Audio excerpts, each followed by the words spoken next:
Welcome to our YouTube channel Rishi computer education. आज के session में हम देखेंगे CSS3 एनिमेशन डिजाइन, CSS3 की फ्रेम्स, CSS3 एनिमेशन प्रॉपर्टीज। जैसे कि आप जानते हैं, एनिमेशन हर किसी के लिए इंटरेस्टिंग और मजेदार होता है।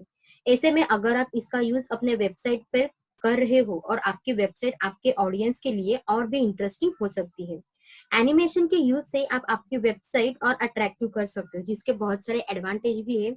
जैसे कि आपका this will help to draw user attention, can help business website to improve conversion rate. लेकिन एनिमेशन कैसे बनाए, ये सवाल आपके माइंड में आया होगा। तो चलिए सीखते हैं आज के सेशन में एनिमेशन कैसे डिजाइन करते हैं। So let's start.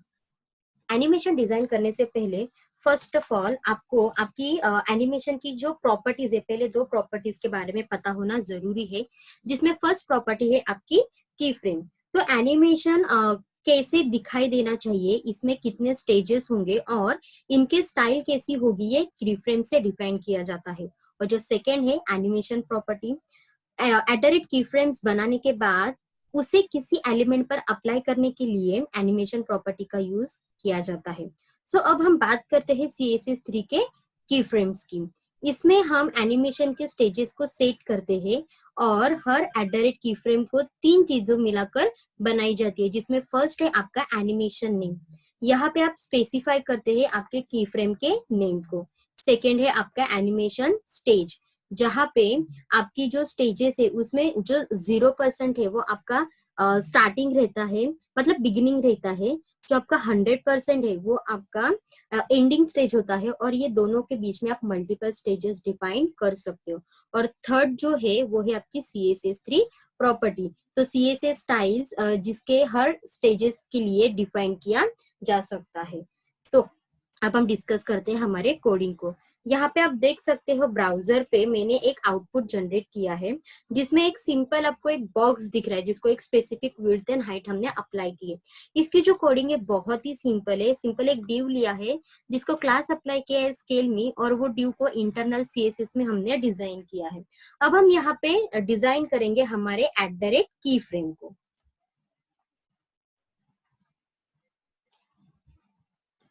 और उसे नाम देंगे स्केल मी। मतलब जो मेरा एनिमेशन नेम है वो है मेरा स्केल मी, जहां पे मैं तीन स्टेजेस डिफाइन करूंगी, जिसमें फर्स्ट स्टेज है मेरी 0%। तो 0% में हम यहाँ पे डिस्कस करेंगे ट्रांसफॉर्म प्रॉपर्टी, जहां पे स्केल होगा मेरा 0.1, और इसमें ओपेसिटी, जो ओपेसिटी है वो रखेंगे हम 0। जो मेरा सेकेंड है वो सेकेंड स्टेज है मेरा 60%, जिसके अंदर हम डिजाइन करेंगे अगेन ट्रांसफॉर्म प्रॉपर्टी,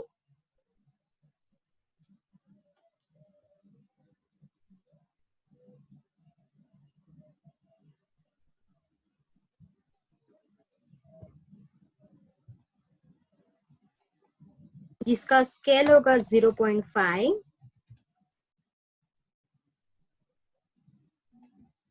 ओपेसिटी 1,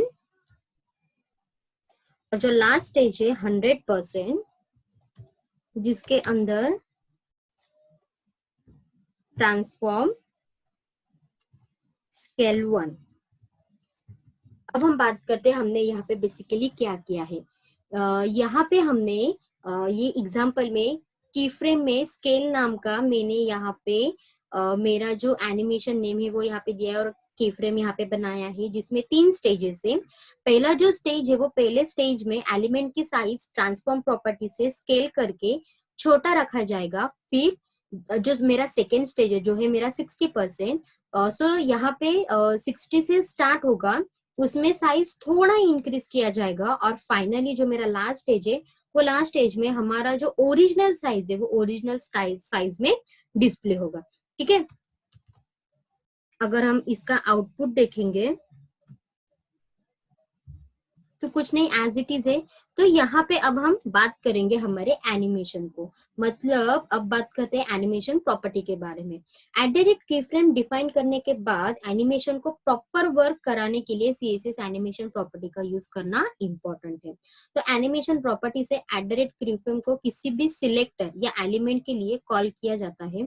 और जो एनिमेशन है, एनिमेशन में मल्टीपल प्रॉपर्टीज हो सकती है, जिसमें फर्स्ट हम लोग डिस्कस करेंगे हमारे टू इंपॉर्टेंट प्रॉपर्टी, जिसमें है आपका एनिमेशन नेम और animation duration.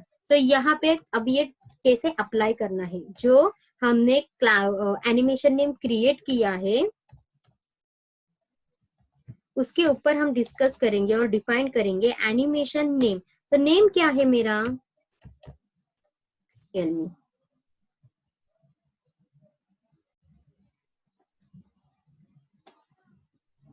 Sorry, simple name scale में। और यहाँ पे लिखेंगे एनिमेशन ड्यूरेशन। तो एनिमेशन ड्यूरेशन क्या है, तो यहाँ पे आप आपका टाइमिंग डिफाइन करते हो, जो सेकेंड और मिली सेकेंड में भी लिख सकते हो। तो मैं यहाँ पे डिफाइन कर रही हूँ 2 सेकेंड।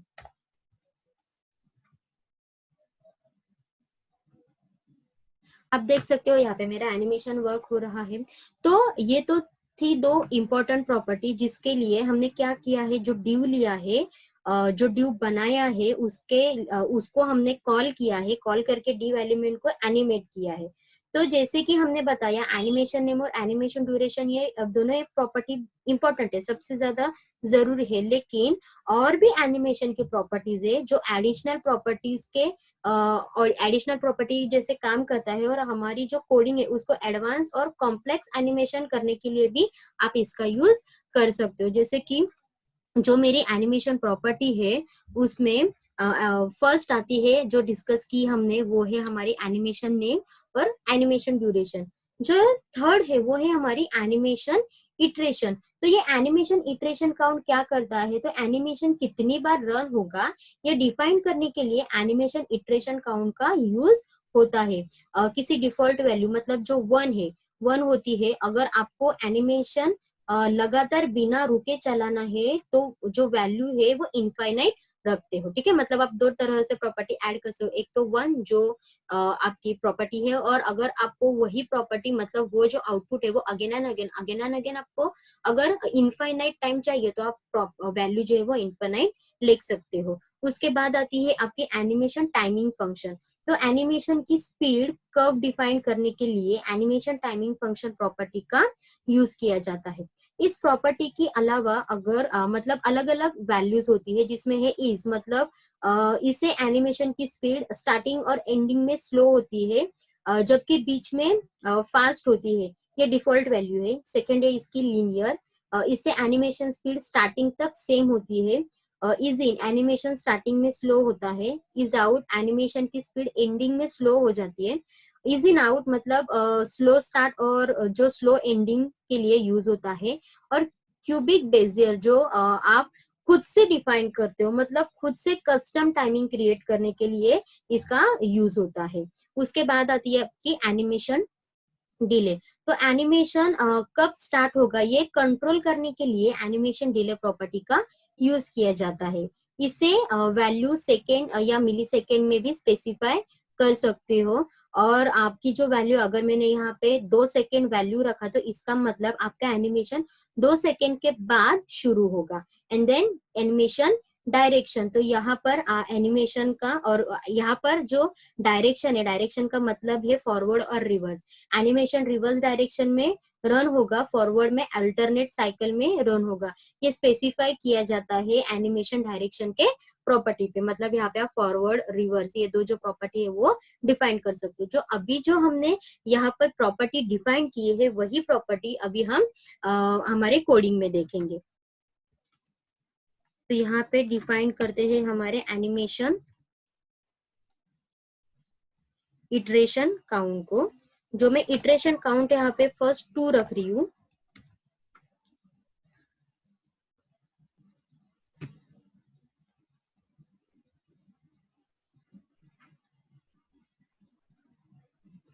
One, 2, okay.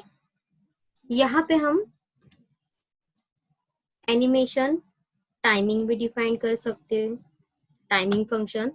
मैं सिंपल यहाँ पे बाय डिफॉल्ट जो है इज, वो इज रख रही हूँ।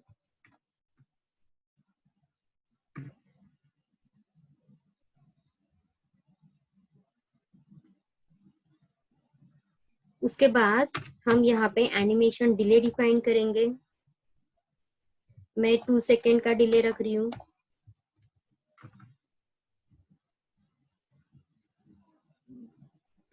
आप देख सकते हो 2 सेकेंड के डिले के बाद मेरा जो एनिमेशन है वो स्टार्ट हुआ है।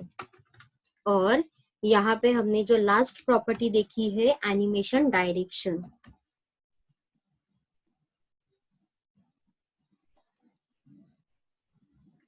जो डायरेक्शन हम रिवर्स या फॉरवर्ड दोनों में डिफाइन कर सकते हैं।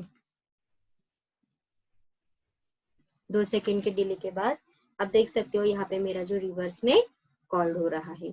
तो ये था आज के सेशन में, हमने देखा कि एनिमेशन में एनिमेशन कैसे डिजाइन करना है, मतलब CSS3 में हम डिजाइनिंग कैसे करते हैं, उसके बाद CSS की फ्रेम क्या होता है, CSS एनिमेशन की प्रॉपर्टीज कौन सी है, की फ्रेम को कैसे क्रिएट करना है, उसमें आप मल्टीपल स्टेजेस कैसे क्रिएट कर सकते हो, अलग अलग प्रॉपर्टी आप आपके एनिमेशन में कैसे डिजाइन कर सकते हो। अगर ये वीडियो आपको अच्छा लगा है तो इसको लाइक कीजिए, कमेंट और शेयर कीजिए, और हाँ, हमारे यूट्यूब चैनल को सब्सक्राइब करने के लिए ना भूलिए।